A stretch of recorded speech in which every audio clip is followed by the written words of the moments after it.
Now, this particular toll gate is in New Jersey. It's in New York State. And in New York State, there's this, and I mean, I've been driving through this particular toll gate for many years. And if you go back 20 years ago, I used to drive up to this gate and throw my coins into a basket. And there was a basket, you throw your coins in, and this machine would count the coins. And if I had enough coins, the gate would open and I could drive through. That is analog. I'm using a physical coin and I'm getting access to the road. The road opens and I drive through. Then about 15 years ago, they said, okay, we're not accepting coins anymore. You can now pay with a debit card, a credit card. And so we replace coins. And then what we did, so now what happens now is we are now digitizing it.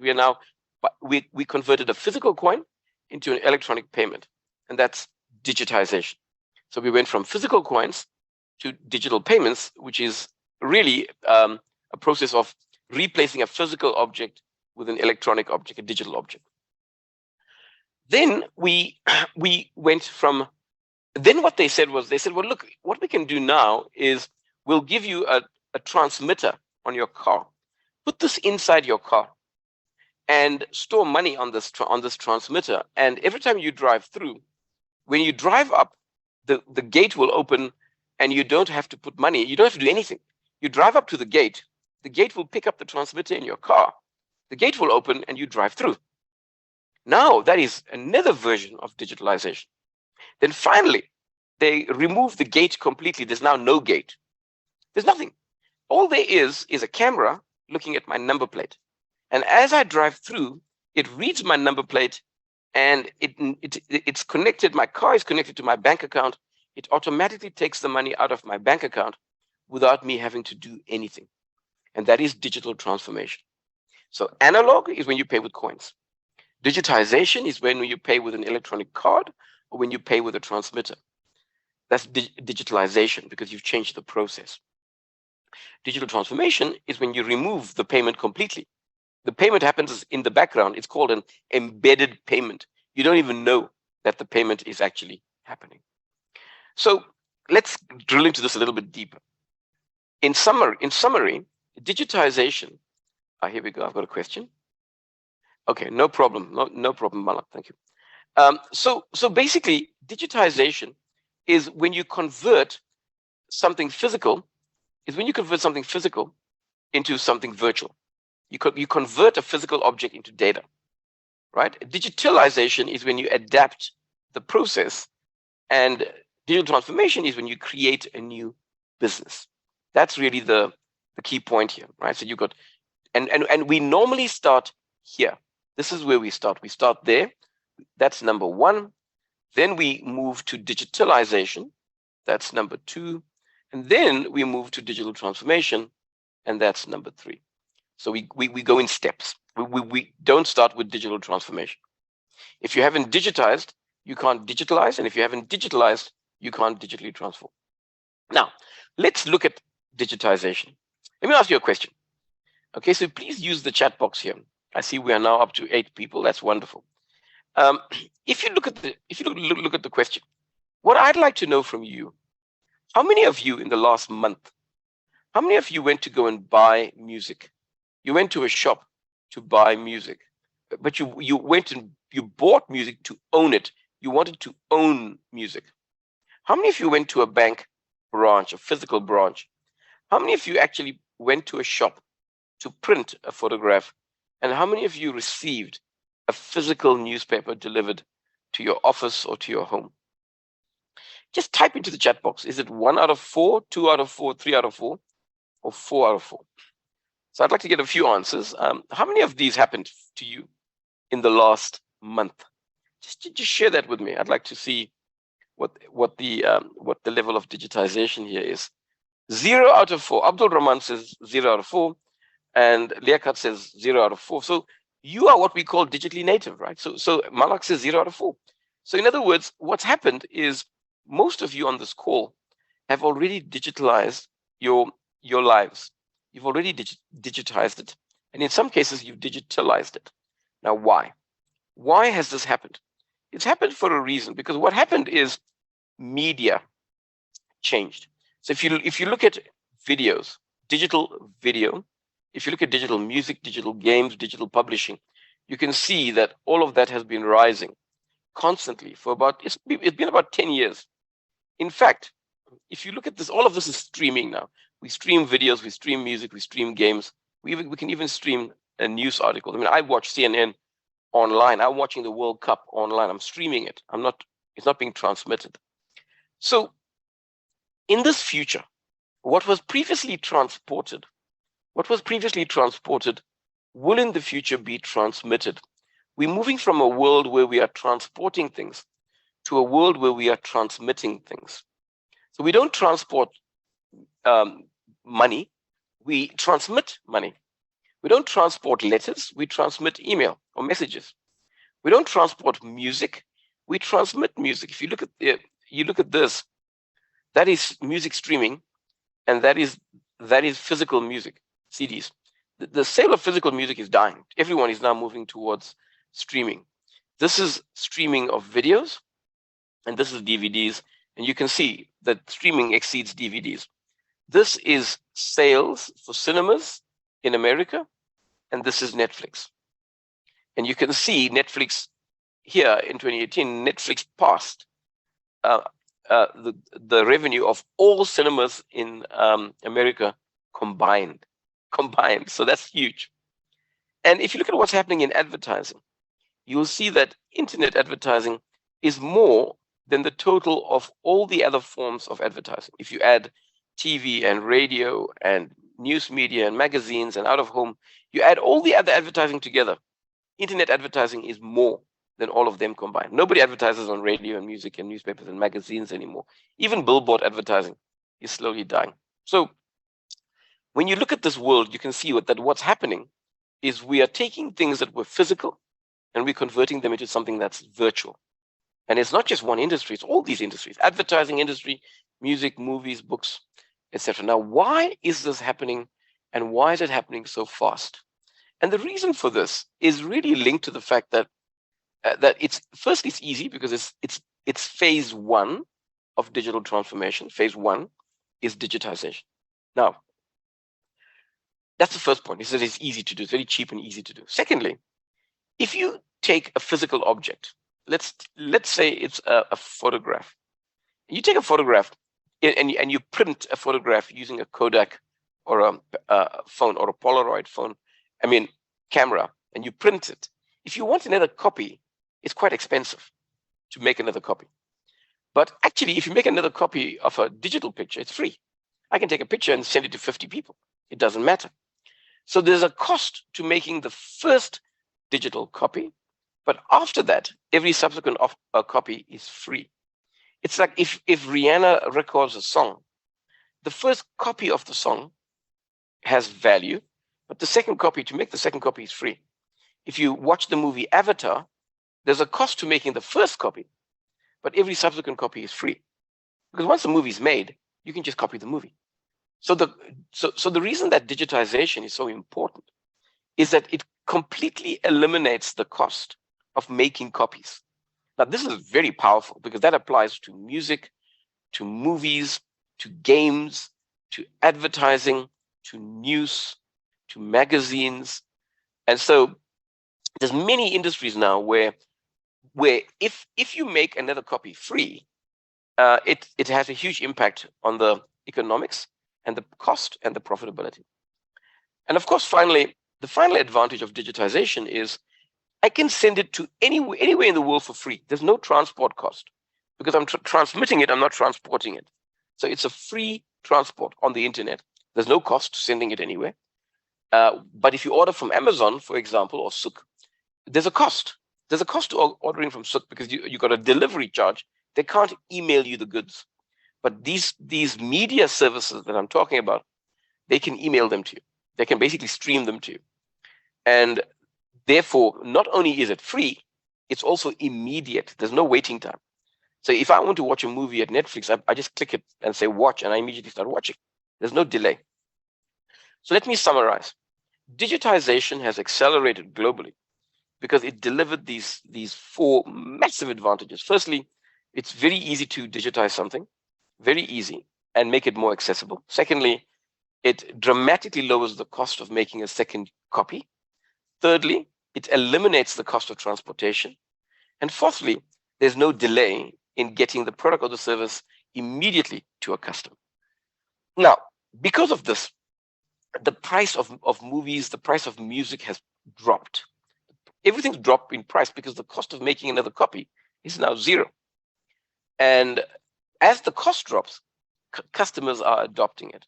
So if you look around the world today, you'll see Spotify, Apple, and Amazon Music make up 80-90% of all the music services in the world. They are replacing physical music very rapidly. Why? Because customers love it. It delivers beautiful value to customers. And it's very accessible. You don't need special devices to be able to use it. You can just walk in and just use it. You take your phone and everybody can use it. There's no barrier. I don't know if you're going to buy a device to use it. So I can't take physical objects and transport them, but I can transmit digital objects. So digital objects can be transported, but physical objects can't. Digital objects can be transmitted, but physical objects have to be transported. Now let's look at the second big area, which is digitalization. Now, digitalization is about changing a process. It's about changing the process. I use the example of how do you now look for a ticket? How do you buy a ticket? How do you board the plane? We've changed everything, right? We search online, we buy online, we download the ticket online, we check in online, we download our boarding pass online, and we use our QR codes to board the planes and get through security. That's called digitalization. Right? So digitalization is when you change the process. You're using the thing that you digitized. Right? What did you digitize? Well, you digitize the ticket. You digitize your identity. You digitize proof of identity. You digitize payment. And by digitizing payment and identity, you are now able to create a process using the digitized assets. So you use all of these things that you've converted from physical boarding passes. You can now create a process using a digital boarding pass. Now, how many of you remember this? Do any of you still have this? Or maybe your parents have something like this. Anyone have something like this at home? I'm sure your parents have something like this, a map book. Have you ever seen one of these? Anyone seen one of these things? They're very interesting. Yes, Malak's got your hand is raised. Do you have one of these, Malak? Before maybe. Now we don't have to use that because Google Map is giving you all this information. Excellent, excellent. So Malak uses, so Liaquat and Malak, what do you use now? Malak said she uses Google. Did I hear that right, Malak? You said Google, right? Yeah. In Google Map, last time I traveled, I used Google Map, and it's giving me even like stop where I have to stop when I used, for an example, the training, or if I use the car, or yeah, different type of transportation. Very good. Excellent. Yeah, it says you take a taxi, take a plane, take a taxi, take a train, take a bus. And that's amazing, right? So what happened here? And Google Maps is the same. Liaquat says it's the same. So what has happened? Did we digitize or did we digitalize? So if you think about it, I mean, I'm using all of these. I use all of these, right? Because Apple Maps tells me where all the road construction is, and Waze tells me where all the delays are and danger points, and Google Maps tells me how long it's going to take me, and it tells me what the alternative routes are. My car has a navigation system built into my car, and my car tells me if I've been driving for too long.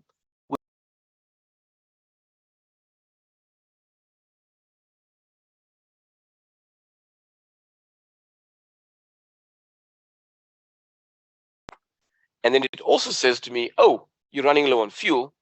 Can I take you to a petrol station? And then it shows you where the petrol stations are. Now, you can see what's happened here is Google Maps is not just a digital copy of a map book.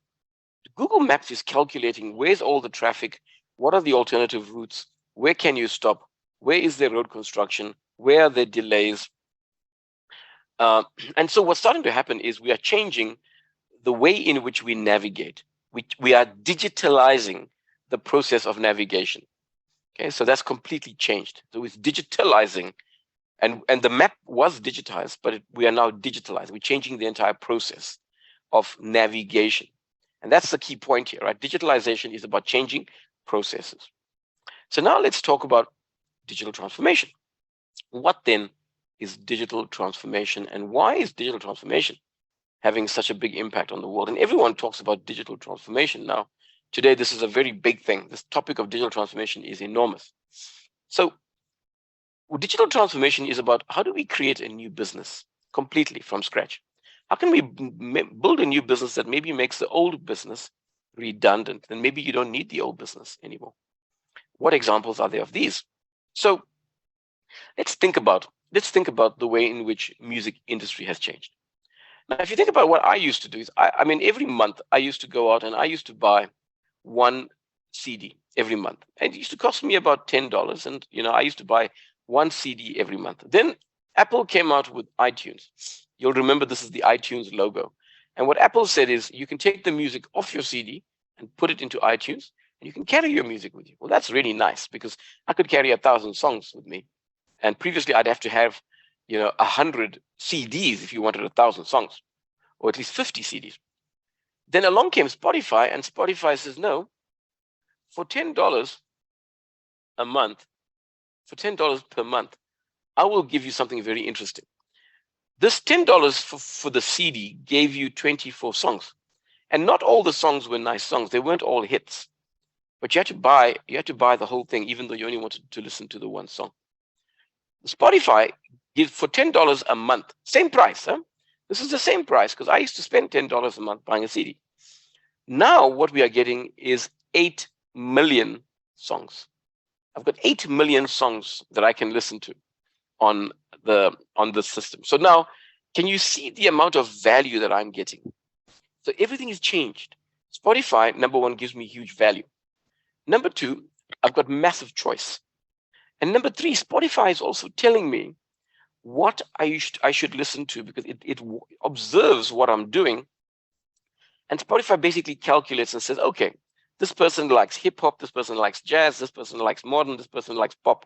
Whatever music you like, this person likes traditional, this person likes maybe ethnic music. And once it's figured that out, it keeps pushing you messages saying, please listen to this. Here's some new music from your favorite artists. Well, that's a complete transformation of the industry. This is digital transformation.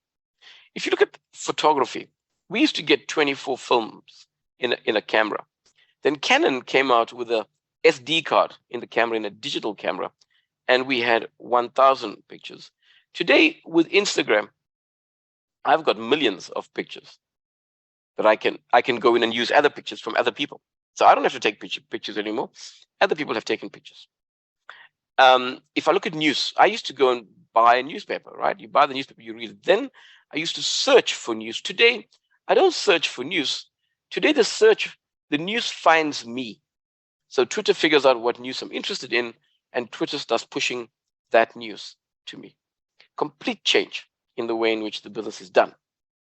And by the way, Instagram is free, Twitter is free, LinkedIn is free. You think about job advertising. I had to go and buy a newspaper to look for jobs. Then I had to go onto a website to look for jobs. Today, I don't look for jobs. The job finds me. I just go to LinkedIn and I just say, I'm available to work, and then people make me job offers. So this is amazing, and it costs me nothing. So this is a fundamental transformation. This is a transformation of what it is we're doing and how we are doing it have both changed. This is not just about automation. Automation is about searching for jobs using Google. That's automation.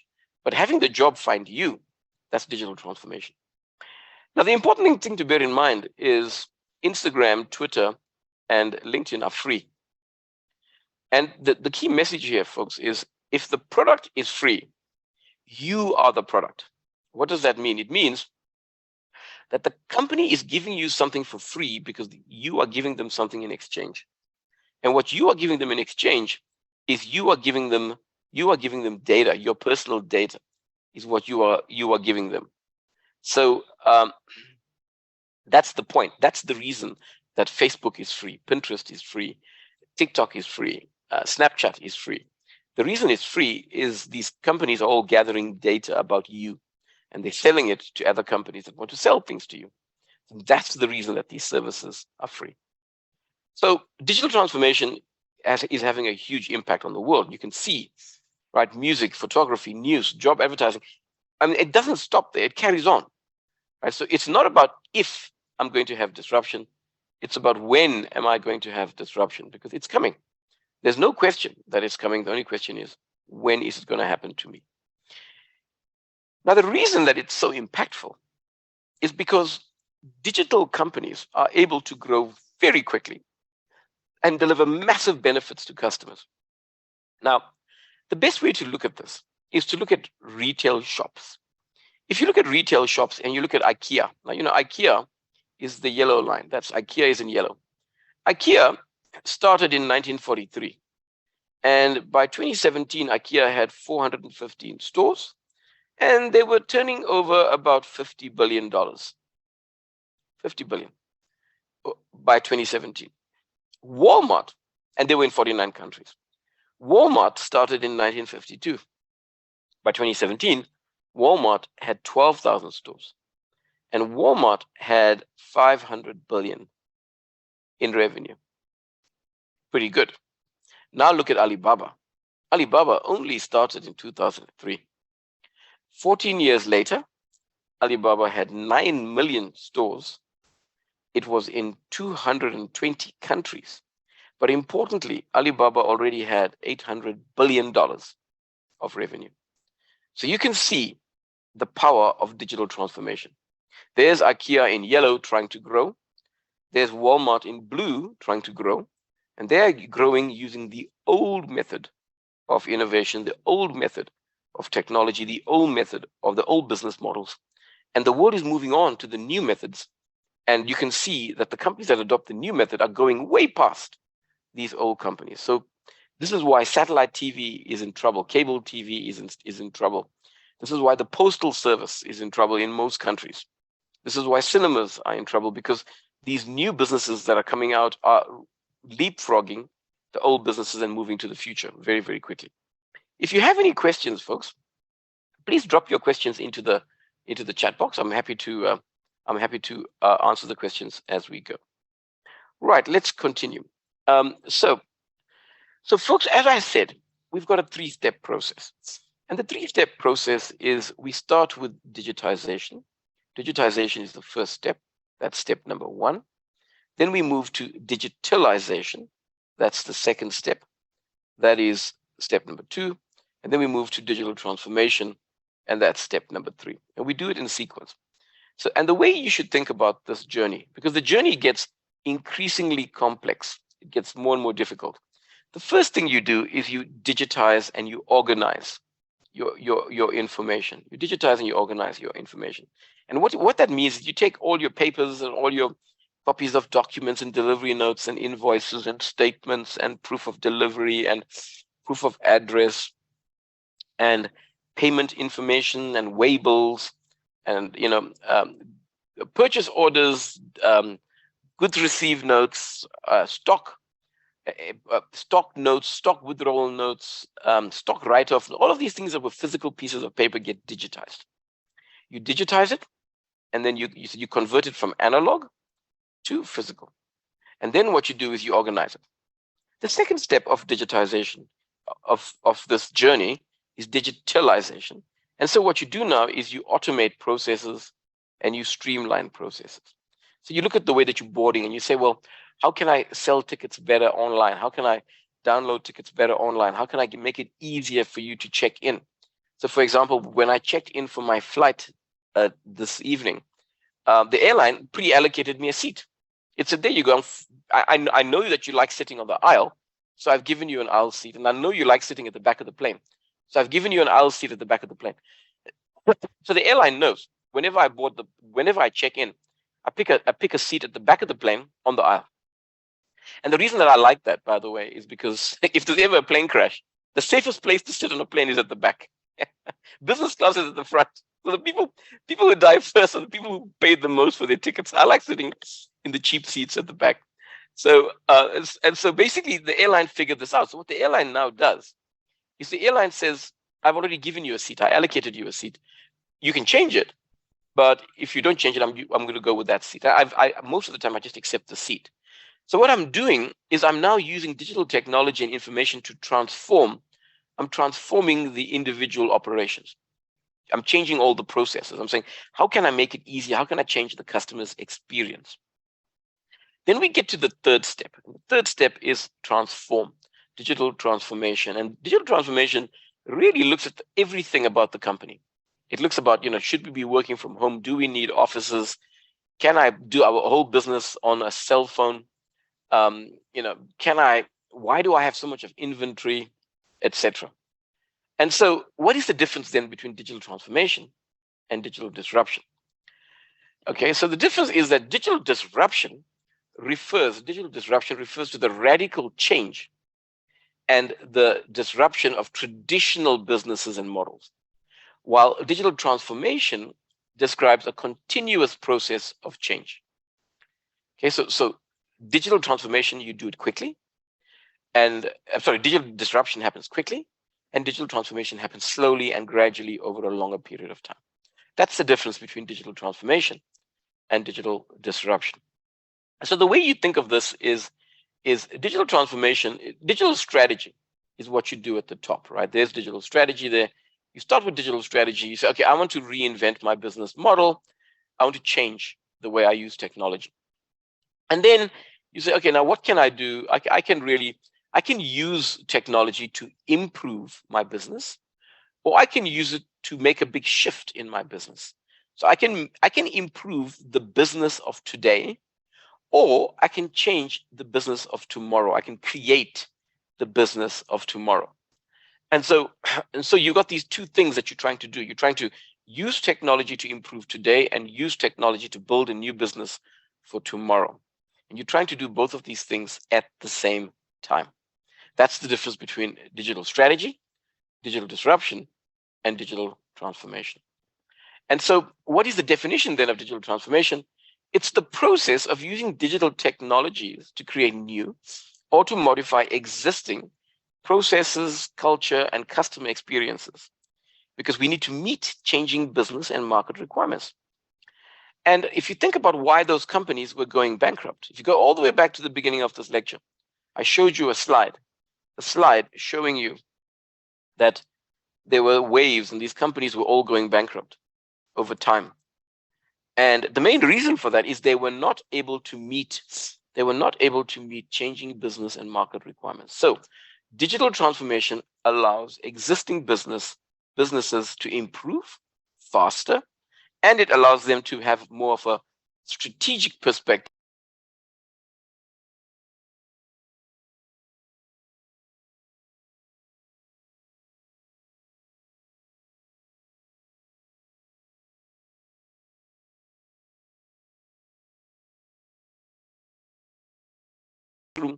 to make yourself some tea, get some water, go for a walk, have a smoke, and I'm going to restart at 10:05. So you've got 10 minutes. I'm going to leave this on. Please stay logged in, and I will restart the lecture. Yeah, I wanted to say the mobile. The mobile phone, huh? Yeah, absolutely. Absolutely. Just Thank to you. add on that, I read somewhere that the person who invented the digital photography was actually a senior staff in Kodak company. So when he Yes. proposed that to the Kodak management, they refused because Kodak was involved more on physical selling of the tapes. So they rejected that.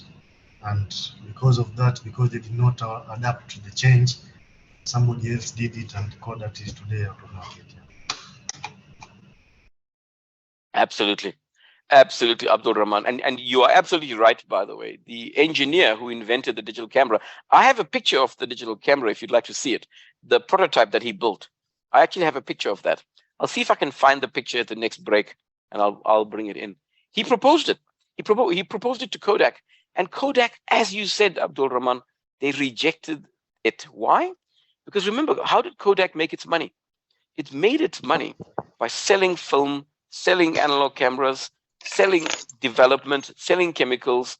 In other words, they made their money from all of the consumables. And the minute we went to digital, Kodak lost all of its consumable business, number one. Number two, Kodak also was running on a franchise model. And Kodak's franchisees got very upset and said, if you've launched a digital camera, you're destroying our business. Our entire business exists to develop film. And now you are destroying the business. So really, what that says to us is that Kodak sowed the seeds of its own destruction. And so, folks, disruption happens slowly. It happens slowly, and then it happens suddenly.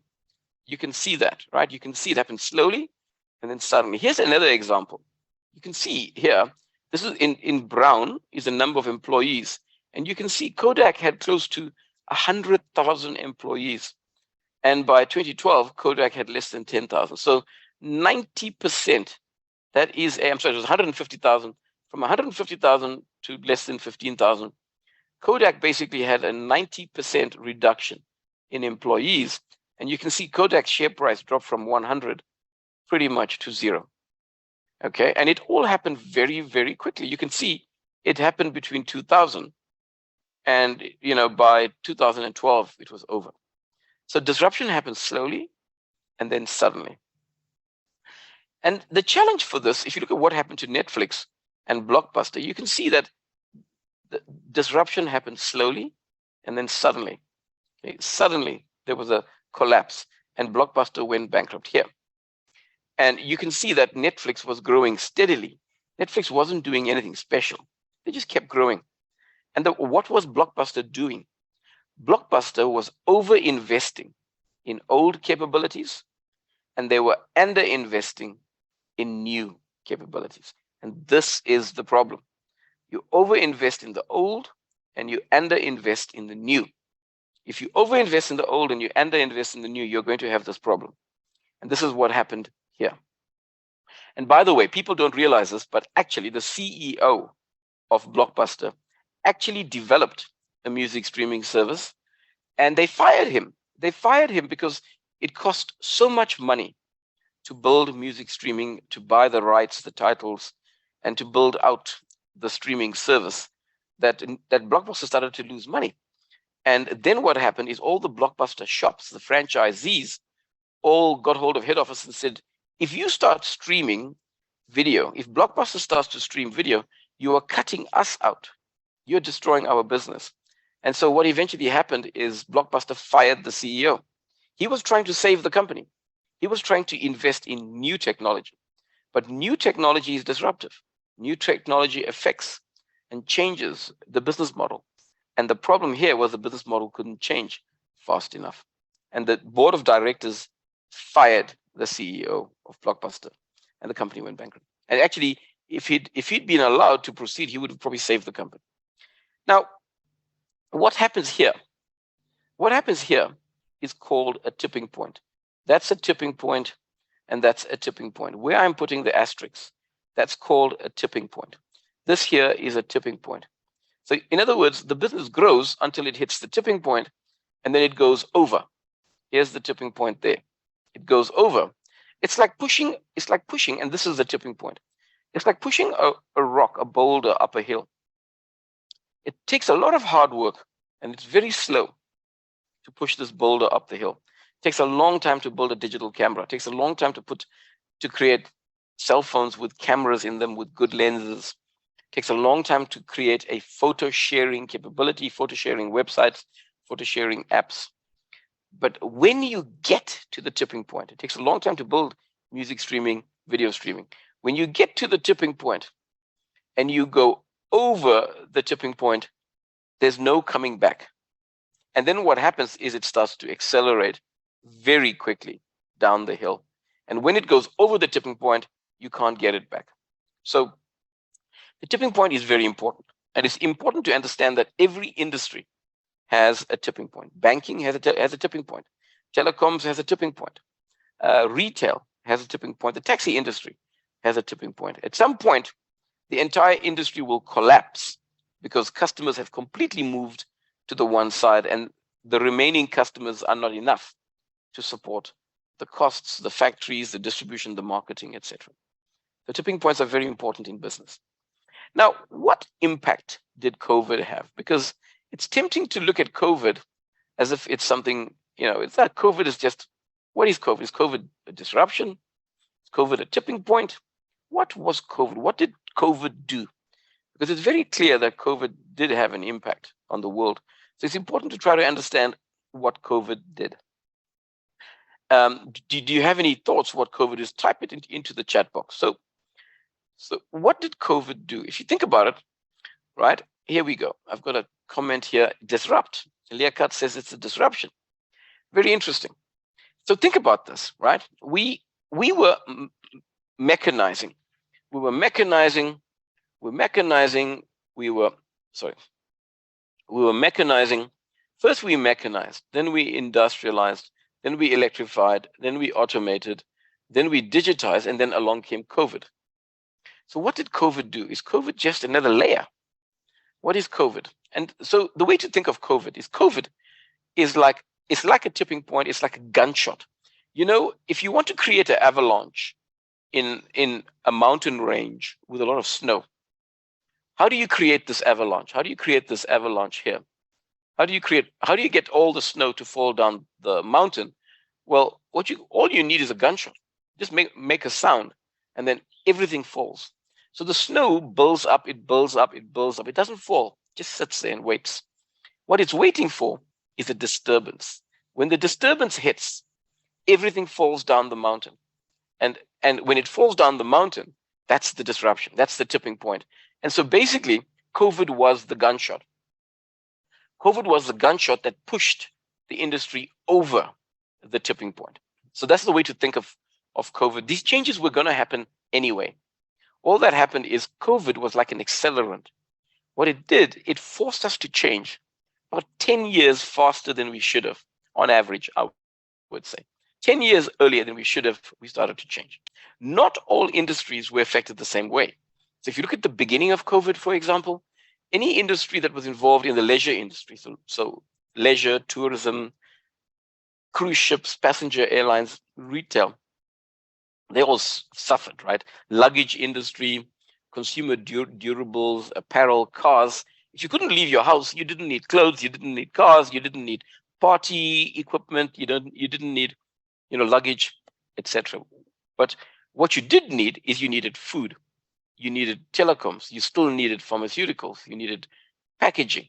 So that industry was okay. In fact, some industries did very well. Internet service providers did very well. Online retailing did very well.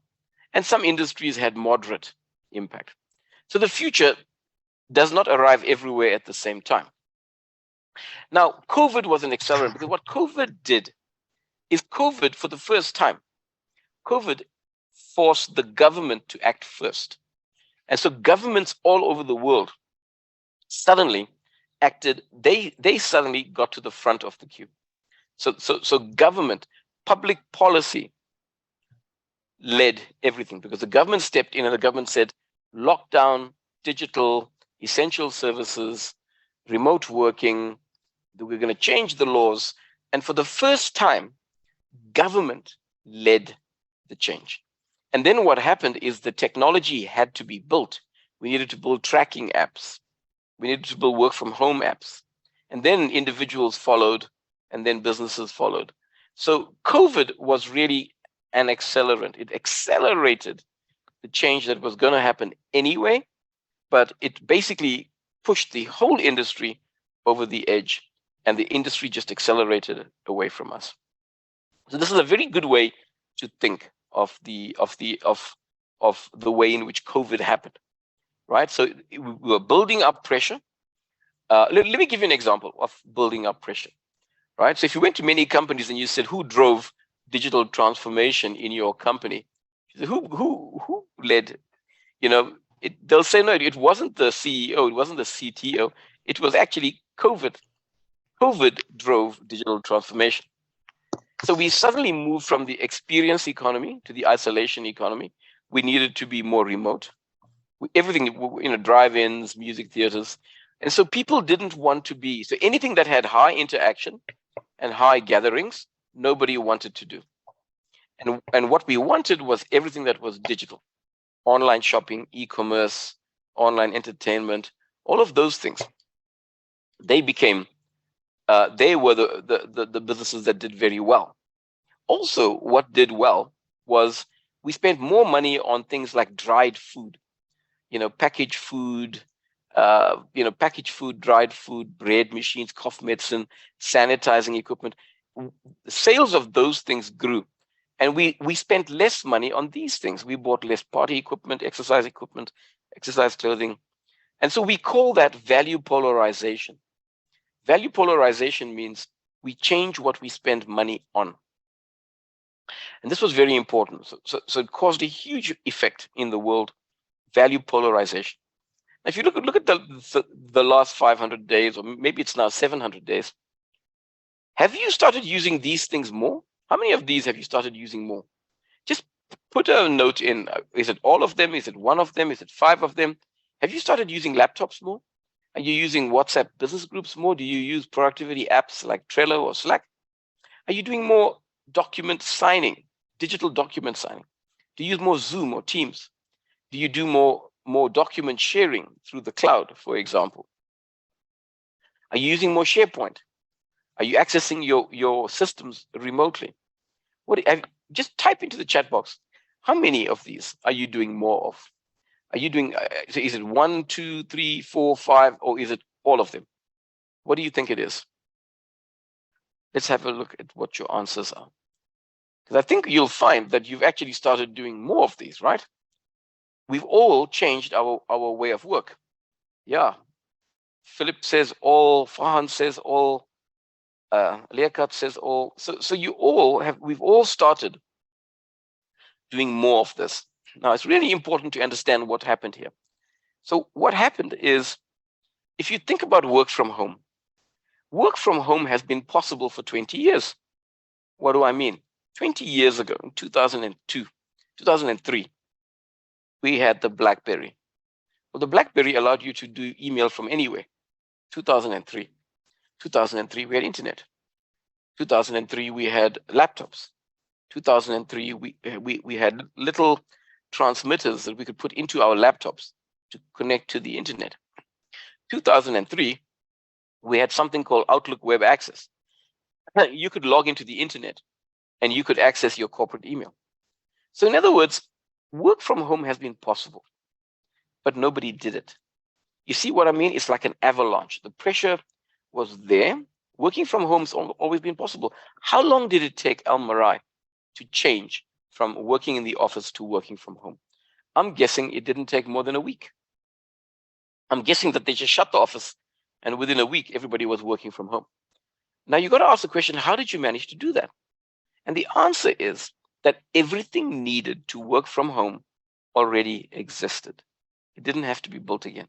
It already existed. You see, all of this stuff, we've been building it for a long time. It's like the snow. The snow is building up on the mountain. All of these capabilities are there, but nobody is using the capability. So capability is there, it exists, but nobody's using the capabilities that we've built. So people do not change because something is important. Working from home was important. It's been important for 20 years. People don't change because something is possible. Work from home has been possible for 20 years. People change when something is mandatory or something is urgent. So when you digitize, it's very important. If you start your digital transformation journey as managers, if you want people to adopt new solutions, you have to either make it mandatory or you have to make it urgent. If you don't make it mandatory or urgent, they won't change. It's very similar to work from home. Very similar. We could have been doing this 20 years ago and we didn't. We only did it because we had to. So the future arrived 9 years earlier than expected, because in 2019, we had a forecast. 2019, we forecast that 73% of teams would have remote workers. By 2028, we'd have 73%. So we predicted it would take about 10 years or 9 years before that was true. But actually, that's not true, because it wasn't 2028, it was 2020. Right? So 9 years earlier than we predicted, we already had teams with remote workers all over the world. In fact, what happened is half of the office workers in the world, 50% of workers in the world were working remotely. And look at this, between February and March of 2020, February and March of 2020, we had 1.4 billion students studying from home. So, I mean, look at the incredible speed with which we went. We were able to just move people. In other words, studying from home has also been possible for a long time. We just didn't do it. And today I'm now delivering this course to you online. We can study from home. We can study remotely. Today, this is the norm. Before COVID, maybe this wasn't the norm. So we responded. And if you look at what happened between March and April 2020, the most downloaded app in the world was Zoom. It's the app that we are using right now. So in other words, the app was available, everything existed. All we had to do was use it, make it mandatory, and everybody adopted the solution. So digitization is easy if the solutions exist and can be easily adopted, but you've got to make it mandatory. So what happened to Zoom? Zoom's interesting, right? Zoom went from 10 million customers in 2019. And by April, in 4 months, they had 300 million customers. And the value of Zoom was $46 billion. Zoom was worth more than all of these airlines combined. Zoom was worth more than the top 7 airlines combined. Why? And why are we comparing it to airlines? Well, because we stopped moving people to work. We started to move work to the people. If you look at the number of passengers moving through US airports, and you compare 2020 to 2019, we went from 2.1 million to 124,000. In other words, there was a 95% drop in the number of passengers moving through airports. So we were still working, we were just working remotely. What happened to Zoom? Zoom's share price almost grew 10 times. It went from 19 billion at the IPO, it ended up at 160 billion. So Zoom did very, very well. You can see the incredible increase in the value of Zoom. Has it stayed there? Right? Well, before we answer that question, what happened to Uber? Because Uber's entire business was moving people. I mean, there's what, if you look at the payoff line, Uber says moving people. What do you do if you're not allowed to move people? So if you look at Uber's got 3 businesses. It's got ride sharing, Uber Eats, and other businesses to move boxes and things. And you can see that what happened during 2020 is Uber's business. You can see that that's the ride hailing, and this is where you are not moving people, you're moving things. So Uber went from a taxi company to a logistics company overnight. They went from moving people to food to moving food to people. And that is the speed with which companies have responded. Now, what made it possible for us to work from home is digitization.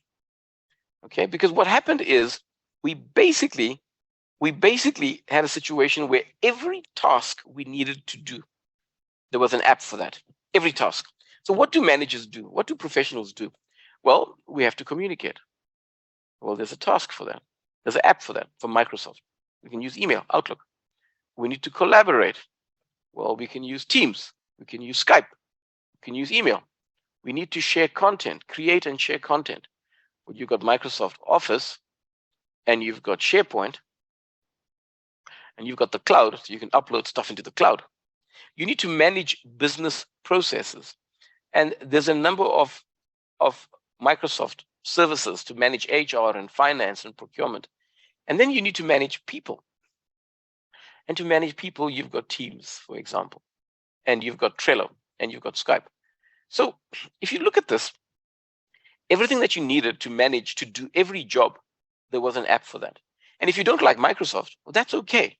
Because if you look at this on the top, everything that you needed, you can use non-Microsoft services. So if you don't like to use SharePoint, you can use Yammer. If you don't want to use Microsoft Cloud or work groups, you can use Skype. You can use, well, Skype is Microsoft. You can use Slack. You can use Trello. You can use Google Hangouts. You can use Gmail. You've got, to manage events, you can use WhatsApp. If you want to learn something, you can use TED, YouTube.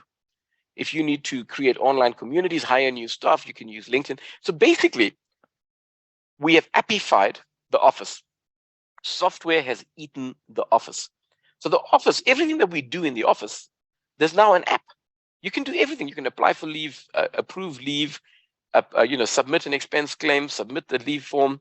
You can recruit staff, you can interview staff, you can do everything. There's not a single thing that requires that you go into the office. We have totally digitalized the office. So COVID basically forced us to make use of all of this. By the way, we didn't invent this for COVID. I mean, this slide that I'm showing you, this slide existed before COVID. I was using this slide in 2019. And then COVID hit. And then all of a sudden, we started using what already existed. So what happened with COVID? We suddenly started using mobile banking more. We used a lot, and we spent more time with our devices, and digital entertainment grew all over the world. Big jumps in digital adoption. So COVID was a big driver of that. And many of those trends will continue, right? Work from home will remain. E-commerce will remain. Paying with cashless and contactless will remain, and e-banking will remain. Online self-service, I think, will remain. So, and most staff members want to work from home, and we'll work from home even after. I, for example, very rarely fly now. I don't fly very often, but I used to fly overseas, to another country every 2 weeks. So I used to fly 25 times a year. And then this year, I think I've only flown 3 times. So why? Because we've now decided, actually, we don't like flying. We'd rather work from home or work from our offices, right? And so many of these trends will remain. Not all of these trends will disappear. So what happened to all these companies that benefited? Well, if you look at this, Netflix, Zoom, and Peloton were companies that benefited from COVID. But the share price of Netflix started to drop. The share price of Zoom started to drop. And in fact, Peloton was on the bridge of bankruptcy, right? So suddenly, and what happened? As consumers, we started spending more money on travel and entertainment and going out. We didn't want to stay at home anymore. So after COVID, if you bought shares at the height of COVID, you would have lost 91% of your money on Peloton.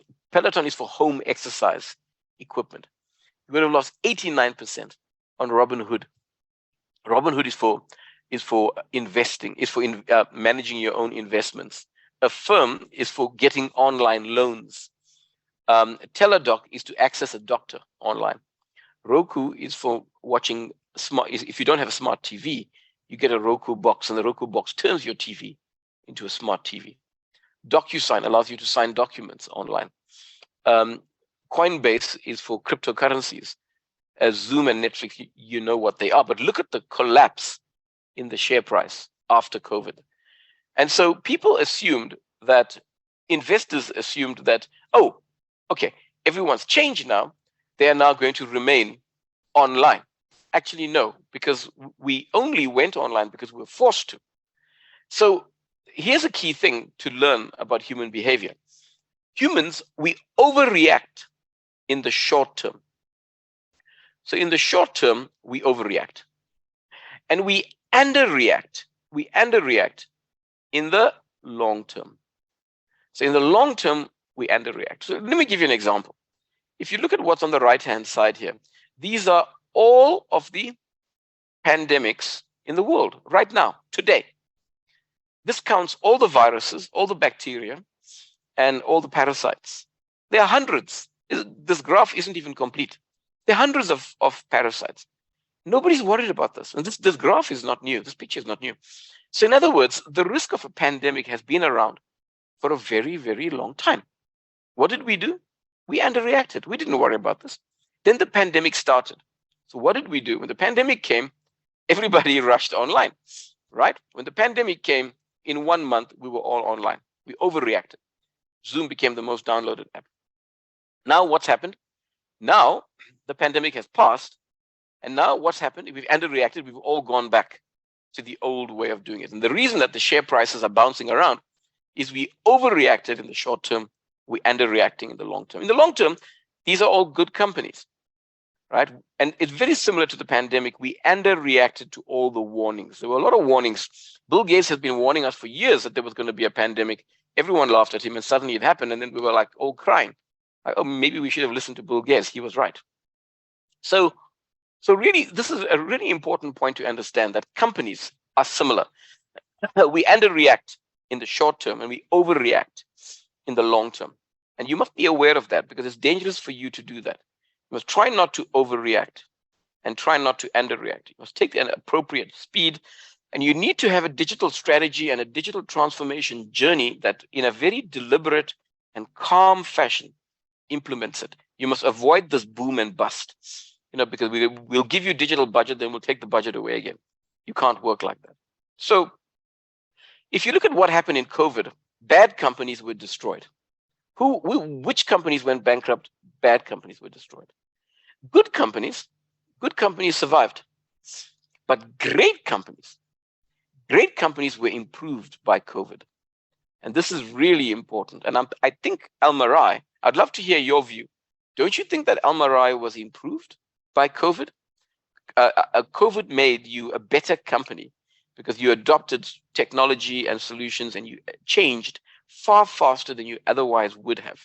And I'm sure that that's made you a better company today than you would have been if COVID hadn't happened. Malak's given me a thumbs up, and that's correct. By the way, Andy Grove is a co-founder of this company, Intel. And many of you are running a laptop now that uses Intel chip. So what's made this all possible? What made all of this possible, folks, is technological change. So let's look at what is this technological change? What's happened? Well, a couple of things happened. One is technology has changed exponentially. We've been able to combine technology to build new things. Technology has made things smaller, cheaper. We've digitized, and when you digitize something, you dematerialize it, right? You dematerialize the thing. Think about this, right? What percentage of your salary do you see in notes or coins? You can type that into the chat box. I mean, I did it for me. I would say for me, it's less than 2%, if it's even so much. Less than 2% of my salary I see as cash. Most of my salary is electronic, and I never see the money.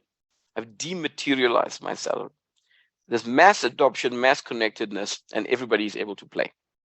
Now, what I want to do is I want to go through each of these in turn, and then we're going to give you a break. So let's talk about the first topic, exponential change in technology. So technology keeps improving because there are technology companies all over the world that are investing in research and development constantly, right? And these technology companies are building new solutions. So if you look at my bandwidth today, here I am today, what's the price? What is my price per megabyte? Zero, because I pay $30, $40 a month. So effectively, I don't really care. I don't have a price per megabyte. So for me, a megabyte is free. Storage, I've got about 15, 20 terabytes of storage in Microsoft Cloud. It's called OneDrive. Google Cloud has given me another 15 terabytes, and Apple Cloud has given me another 100 terabytes. So in total, I've probably got about 200 terabytes. I almost have a petabyte of data. 1,000 terabytes is a petabyte. Most banks have 1 petabyte of data. I have 1 petabyte of data almost. So I, on my own, have 1 petabyte of data. So in other words, data for me is free. Storage is free. Bandwidth is free. And the cost of processing information, I don't really think about it, it's free. So if you look at this, if you make something free, if I give you free data, you'll start watching HD TV constantly. Why? Because it's free. That's called price elasticity. Price elasticity means if that our demand increases when the prices drop. Well, what this is showing us is that technology is becoming increasingly cheap. And as technology drops, we're starting to consume more technology. So if you look at what's happening to computation demand, it's growing at 50% per annum. Storage demand is growing at 30% per annum, and internet capacity is growing at 25% per annum. In fact, that figure is old. That figure is now closer to 40% per annum. So in other words, everything that involves information is growing. What can you do with information? After you've collected information, you can send it, process it, and store it. Send, process, store. To send it, you need bandwidth or network demand. To store it, you need storage capacity. And to process it, you need computing power. And basically, the cost of sending it, processing, and store it is almost free. It's almost zero. So this is what is causing huge technological disruption in the market, is the fact that everything's becoming free, almost free. Nobody thinks about this anymore. Now, because it's becoming free, customers are adopting it very quickly. So if you look at the Apple phone, for example, what the Apple phone has done, we've taken things that used to be physical objects, we've turned them into an app. So, a camera is now an app, a TV is now an app, a fax machine is an app, a note taker is an app, a PABX system, an alarm clock is now an app, a microphone is an app, a voice recorder is an app, messaging service is an app, a compass is an app. In other words, what we've done is we've taken things that used to be physical objects, we've digitized them. Now, the reason that's important is when you digitize something, the cost of making another app is zero. What's the cost of making another compass? And it's like maybe $100. What's the cost of getting another app that performs like a compass? Well, it's free. And it's really important to understand this, right? So in other words, when you create an app for something, the cost of another customer using that service is zero. Whereas if you launch a new cell phone or a new TV or a new hi-fi, it's very expensive to buy another product. So the rate of adoption of technology has accelerated. Now, how do we know this? Well, we know this because if you look at how long did it take to get 50 million users? If you look at airlines, cars, telephones, and electricity. On average, it took 50 years. It took 50 years to get 50 million users. 50 years to get 50 million users. Now, let's look at PayPal. Let's look at Twitter, Facebook, YouTube. How long did it take to get 50 million users? It took 5 years. Now, that's really important, right? Because if you compare these two numbers, it is a 10x difference, 10 times faster. Customer adoption today is 10 times faster than it was with older technology. There are a couple of reasons for that.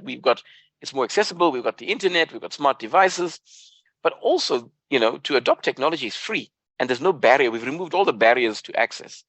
So software is eating the world, right? Because all of these things that used to be physical objects are now being replaced by software. So software is slowly eating the world. And eventually you're just going to have a few devices that do everything, right? Because all these physical objects you're not going to need anymore because there'll be an app for it. And the more you build apps, the less you need physical objects. And so the internet is basically evolving. If you look at the internet and how it evolved, pre-internet, humans were talking to humans. Then we invented smart networks, and then we could send email. So we had smart networks, and then we had email. The internet had no use until we invented email. So email made the internet essential initially. And this, if you go back to 1999, the only thing you could do with the internet was send email. There was nothing else. Then we started to build smart IT platforms. When we built smart IT platforms like internet banking and Amazon, we moved from an internet of content to an internet of services, because now we could do e-commerce, we could do banking, we could book tickets, we could check in online. And this started in about 2002. This is about 2000 and about 2005 probably. Then social media began to grow, and starting in about 2011, we created the Internet of People. And suddenly we had lots of people joining social media because we suddenly launched smartphones and apps. And then we're now launching smart devices. And as we launch smart devices, we are creating the Internet of Things. And so today, more information is moving on the internet, machine to machine. So in other words, it's not humans communicating on the internet, it's machines communicating on the internet to each other. So you don't even know what's happening on the internet. It's my fridge talking to LG, and my computer is talking to Dell in the background. I don't even know that these things are happening. So because my computer might find a problem, it goes to Dell, it tells Dell there's a problem in the background, finds a solution, downloads the solution, fixes it, and sends Dell a message. This is all happening in the background. I don't even know that it's happening.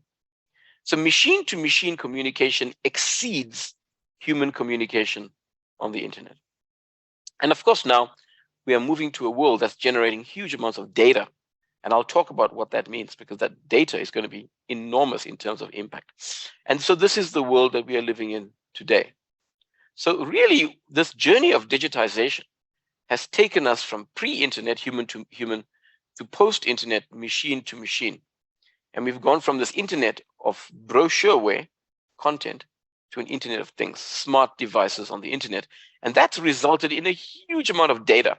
We call it the data tsunami. Had this huge increase in the amount of data. And data is coming out of our cell phones, it's coming out of our medical records, it's coming out of our watches. I mean, this is what's coming out of my watch, right? And so the data that I'm producing is just growing. My car produces over 10 terabytes of data every day. Every day my car is pumping out data, right? An average aeroplane is producing about a petabyte of data after every flight, 1,000 terabytes of data coming out of every flight, because they're monitoring everything on the plane and they're storing it. So there's lots of data coming out. And of course, we now have the mobile internet, because we can now have internet wherever we are. And what that is doing is that is increasing the number of global connections. So today, there are 8 billion people, but there are 9 billion connections. Why? Because some of us have more than one device, but some of us have smart cars, we've got smart appliances, we've got smart watches. So in other words, we've got connections to the internet that don't involve humans. My scale is connected to the internet, and there's no human involvement there. So this is all creating quite a lot of change, and it's creating a lot of digital disruption. This is what's driving the digital disruption. So I'm going to now stop, and we're going to have can we come back at 10 past, please? And there's lots of agents. There's import-export agents, there's travel agents, there's estate agents, there's investment agents. All of these agent companies, all these agencies are going bankrupt. Brokers, right? Insurance broker, investment broker, share trading broker. They move money from left hand to right hand. They don't really add any value. They just add cost, they add friction. Those companies are being removed. Dealers, distributors, resellers, and even branches. These are all intermediaries. So today, we are starting to see massive disintermediation and unbundling happening in a number of industries. Banks, for example, because a bank is mainly an intermediary. A bank takes deposits. A bank accepts deposits from one group of people, and it makes advances to another group of people. It takes this money on this side, and it gives the money to those people. And for that, it charges it makes a 5% profit. That's all it does. Well, why should we pay them 5%? It doesn't make sense. MasterCard, Visa, PayPal, all they do is move money from one account to another account. And for that, they take 2 or 3%. Why can't I just move the money directly? Why do I need these people involved? They're taking a percentage and then I'm not adding any value. So we call that disintermediation. There's a lot of disintermediation happening today. The third big thing that's happening is decoupling. Now, what is decoupling? A good way to think of decoupling, well, let me just first explain it to you using social media, and then I'll explain it to you using cell phones. So think about Think about social media and think about the way, let's say our parents, right? A little bit older than you. So maybe my parents are a little bit older than your parents. Um, how did my parents and your parents buy stuff? They drive down the road in their car, they see a billboard, listen to something on the radio, go home, see something on TV, then they'll read something in the papers, they'll cut out a coupon, they'll go to a mall, walk up to a shop, look at the specials and the discounts, make a decision, buy it, take it home, change it. I mean, dress. If they don't like it, take it back the next day. And they'll stand in the checkout queue, make a payment, and they'll leave. Today, that's not how I shop. Today, my daughter, my teenage daughter, will send me a video saying, "Hey, Dad, check this Instagram or TikTok video." I click, "Oh, yeah, that's very interesting." And then I noticed that the guy that's on the influencer is wearing really nice shoes. I like his shoes. So you zoom in on the shoes and you realize that the shoes are clickable. So I can click on the shoe. I click on the shoe, and then it shows me all the types of shoes, colors, sizes, prices, locations, delivery, styles. Then I realized that not only is the shoe clickable, it's also shoppable. So I can add it to cart. If I add it to cart, then I can check out. And then I've just bought something, and 8 hours later, it might arrive at my house. Now think about that. That's called decoupling. So the old way that we used to buy things is we would go onto the, we would look at, we'd be bombarded with messages, and then we'd go into a mall, park our car, walk to a shop, and roam around. Now we've decoupled. Now what happens is someone sends me a link, and we bypass everything. We bypass TV, radio, newspapers, magazines, cinema, and even the shop gets bypassed. Even the checkout queue gets bypassed. We've decoupled everything, and we've reassembled it in such a way that today, Facebook can take me straight to the thing I want to buy, and I don't even leave my house. They've decoupled it. I've been ambushed. That's the word I want you to think about, ambushed. So decoupling is very powerful when you decouple and you unbundle. Now, that's just one example. Let me give you another example. The second example is the cell phone. If you look at the BlackBerry again, the device came from BlackBerry. The operating system came from BlackBerry, and all of the apps in the BlackBerry, they came from BlackBerry as well. So if you think about it, the user bought this one device, and all three things came from one company. Now count the number of buttons on this BlackBerry. There's probably over, there's probably 30 buttons on this phone. There's 30 buttons because it's alpha, it's numeric, it's special characters. There's 30 buttons, 30 to 40 buttons on this thing. And the manual is this thick because of all the apps, very complicated apps, and we hardly use most of the apps. So Apple came along and Apple said, number one, I'm only going to give you one button. Number two, no manual. Number three, you download the apps you want. All I'm going to give you as Apple, I'm going to give you operating system and hardware. You get the apps wherever you want. You want a Facebook app, go and get it. You want a TikTok app, you go and get it. I'll build you an app store. You get the apps yourself. So what Apple did is Apple decoupled the device, the operating system, and the applications. Now, when Apple did this, what happened is sales of Apple started to rocket. So Google had to act because the worry was that Apple was going to win this entire market and take this entire market away. So Google launched Android and gave away Android for free. So today you've got two operating systems. You've got the Google Android operating system. You've got the Apple operating system. And 20% of the market today is Apple, and 80% of the market today is Android. And what Google did was Google said, look, get your apps from anywhere. You are the handset manufacturer. You make the handset. I'll give you the operating system. So Google took what Apple did one step further. Apple controls the operating system. Google doesn't. Google said, I'll control the operating system, but I'm not going to control the device.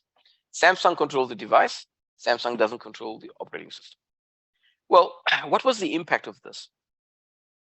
Unbundling had an amazing impact. If you look at what happened in the next few years, Okay, the Apple iPhone was launched around here, 2007, I think, but mass availability was in 2008.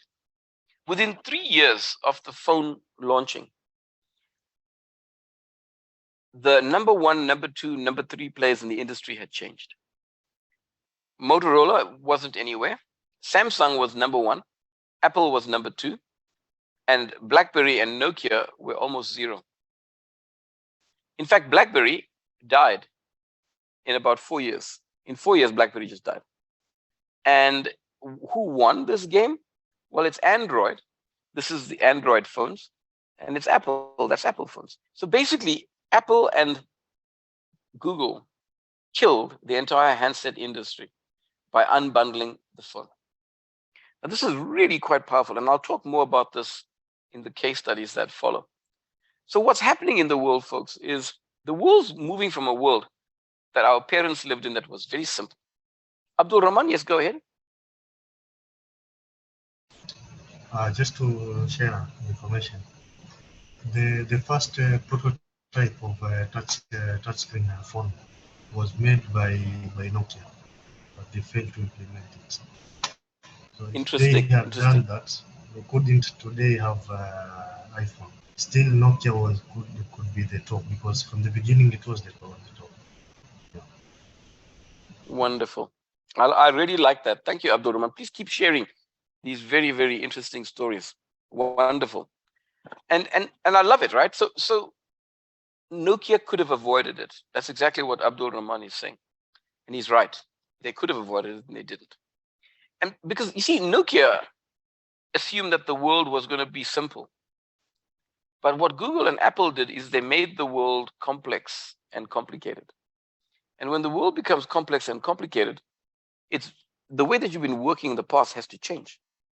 And BlackBerry, Motorola, and Nokia didn't change. And because they didn't change, all three of them went bust. There's Nokia, there's BlackBerry, and there's Motorola. So there's a big lesson here, right? That we call it digital Darwinism. And digital Darwinism says that when consumer behavior changes, and it changes faster than your ability to respond, you will be threatened. And so it's really important that you take control of your own destiny. And this is our challenge. Our challenge is, how do we avoid digital Darwinism? How do we avoid becoming extinct? And to do that, you have to mind the digital gap. There's a gap. There's a gap between what customers expect and what we can deliver. So if you look at what's happening today, the whole world has been appified. There's an app for every job, right? So if you want physiological things, food and water, there's an app. You want safety and security, there's an app. If you want love, there's an app. You want esteem, there's an app. You want to build your brand, your reputation, there's an app. It doesn't matter what you want to do in your life. Everything you want to do in your life, there's an app. Now, let me ask you a question. Please, would you mind typing in? How many apps do you have on your phone? So this is my phone. I'm going to show you my phone. That's my phone. You can see it there, right? If I look at my phone and I page through my phone, let's get my phone up. There's my phone. And if I go through, I got one page, two page, no, let's go the other way. There we go. Okay, one page. So it's one page, 2 page, 3 page, 4 page, 5 page, 6 page. So each page has 25 apps. So I've got about 150 apps on my phone. How many apps do you have? Let's have a look at how many apps you have. 30. Liaquat says around 100. So Liaquat and I are about the same. Abdul Rahman says 30. So most people have between 30 apps. Most people have between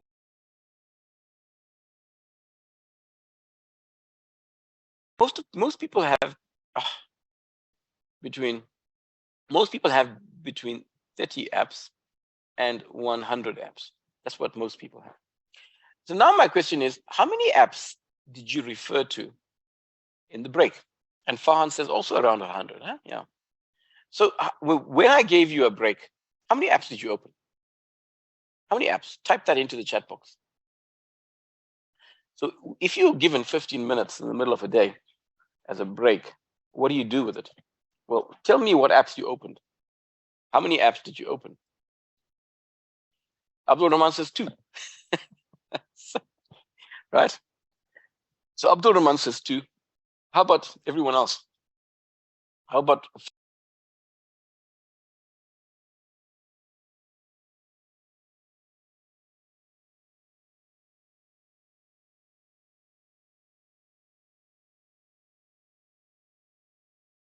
5?